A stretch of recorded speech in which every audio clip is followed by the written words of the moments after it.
Olá, sejam todos bem-vindos, meus queridos alunos. Eu sou a Gleide Rodrigues, professora de Biologia, e hoje daremos início a mais uma aula sobre botânica. Dessa vez falaremos sobre as incríveis angiospermas, que estão no último grupo que falta ser comentado, já que nas aulas passadas falamos sobre as briófitas, as pteridófitas e as gimnospermas.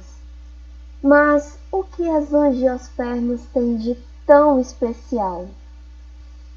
Elas são as únicas a apresentarem flores e frutos. Essa é uma grande inovação. Então, não há erro. Se tem flor, tem fruto, estamos diante de uma angiosperma. Assim como as gimnospermas apresentam independência da água para a reprodução, mas existe uma diferença. Enquanto as gimnospermas se reproduzem pelo ar, as angiospermas apresentam uma grande diversidade de métodos para sua reprodução pelo ar, como por exemplo o algodão, que é alado, utilizando a água, como é o caso do coco, que boia na água e às vezes é levado para ilhas distantes. E uma grande quantidade utilizam os animais e insetos para ajudar na disseminação das sementes. As angiospermas são as plantas com o maior número de espécies e de indivíduos e que ocupam o maior número de hábitats.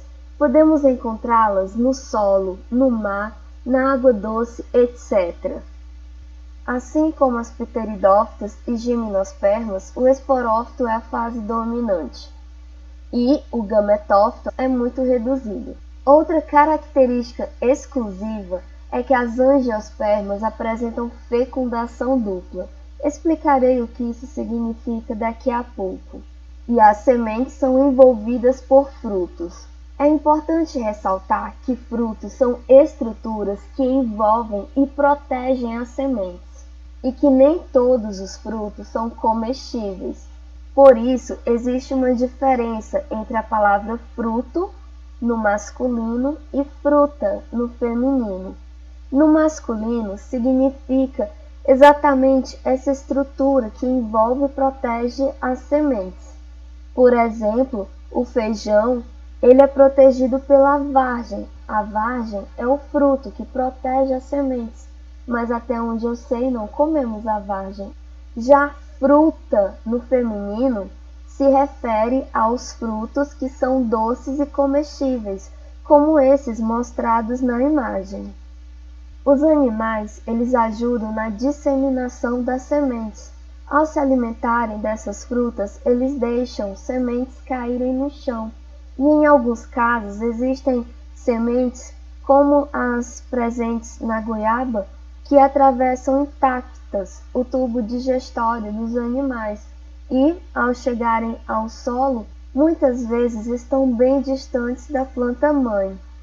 Então, nessa parceria entre plantas e animais, os animais ganham alimentos e as plantas têm suas sementes espalhadas para lugares distantes. Curiosidade: as flores são os órgãos reprodutivos das plantas. Quando a reprodução é pelo ar, as flores são pequenas e sem cheiros e sem cores. Mas, quando as plantas usam os insetos e as aves para ajudar na polinização, as flores elas são exuberantes, coloridas e cheirosas para atraí-los, e muitas produzem néctar, que é um tipo de alimento. As abelhas, por exemplo, usam o néctar das flores para produzir o mel, e os beija-flores se alimentam de néctar. Quando os insetos e aves ficam passeando pelas flores, levam pólen de uma flor para outra, ajudando assim na polinização. Vou explicar como isso acontece. Vemos nessa imagem o ciclo de vida de uma angiosperma. Começaremos nesse ponto em que vemos o esporófito. O esporófito, ao ficar maduro, ele produz flores. que são os órgãos sexuais da planta. Nessas flores existem estruturas chamadas de androceu. Na imagem vemos aqui os androceus em volta do gineceu, que está ao centro. O androceu ele irá produzir o gametófito masculino. E aqui no gineceu ao centro irá produzir o gametófito feminino. O gametófito masculino será o grão de pólen. O grão de pólen que poderá chegar até o gineceu, como já disse, pelo ar ou através de insetos ou animais. O grão de pólen, ao chegar na abertura do gineceu, ele se transforma no tubo polínico, que é o gametófito masculino maduro. Ao chegar aqui no saco embrionário, que é o gametófito feminino, ocorrerá a dupla fecundação. Eu estou explicando de uma forma simplificada, é bem mais complexo do que isso. O que seria essa dupla fecundação? Aqui onde eu estou apontando a seta, tem a osfera. E aqui também. E aqui vemos dois gametófitos masculinos. Veja só. Um deles irá se fecundar a osfera e originará o zigoto. Entretanto, o outro irá se fundir com essas duas osferas aqui do centro e irá originar o endosperma. O endosperma, que é a segunda fecundação, irá envolver o zigoto, servindo de nutriente, e assim se formará a semente. E o ovário dará origem à formação da fruta.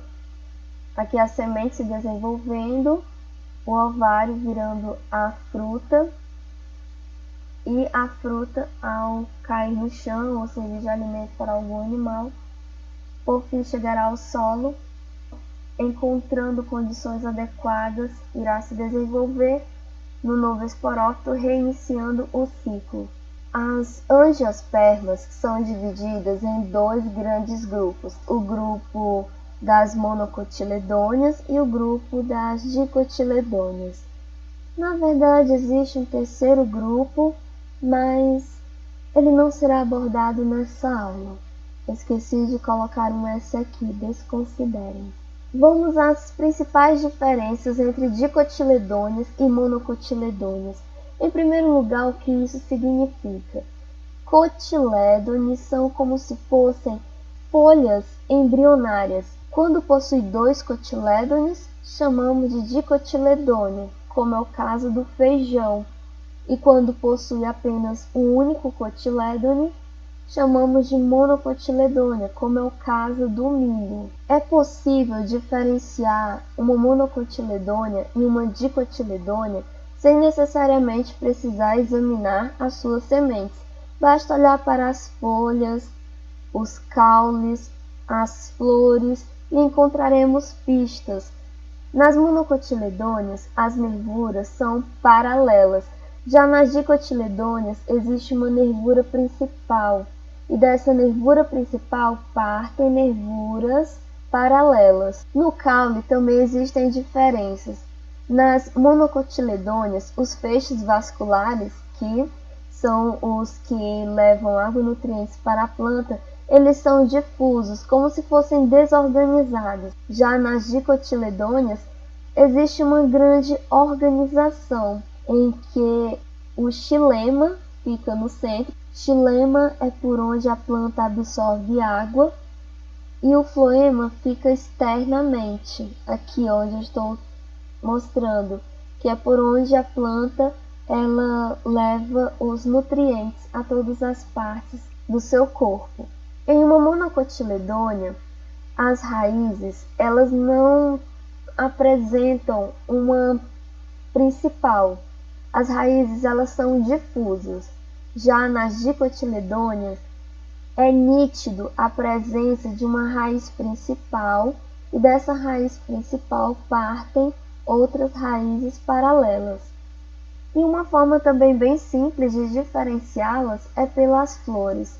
As monocotiledôneas, elas sempre apresentarão pétalas que são múltiplos de 3, como por exemplo 3 pétalas, 6 pétalas, 9 pétalas, etc. Já nas dicotiledôneas, as flores apresentam múltiplos de 4 ou múltiplos de 5, ou seja, 4 pétalas, 8 pétalas, 12 pétalas, ou 5 pétalas, 10 pétalas, etc. E esse foi um pequeno resumo do colorido e suculento mundo das angiospermas. Os vejo nas próximas aulas. Foi um prazer enorme estar com vocês. Fiquem todos na paz e tchau!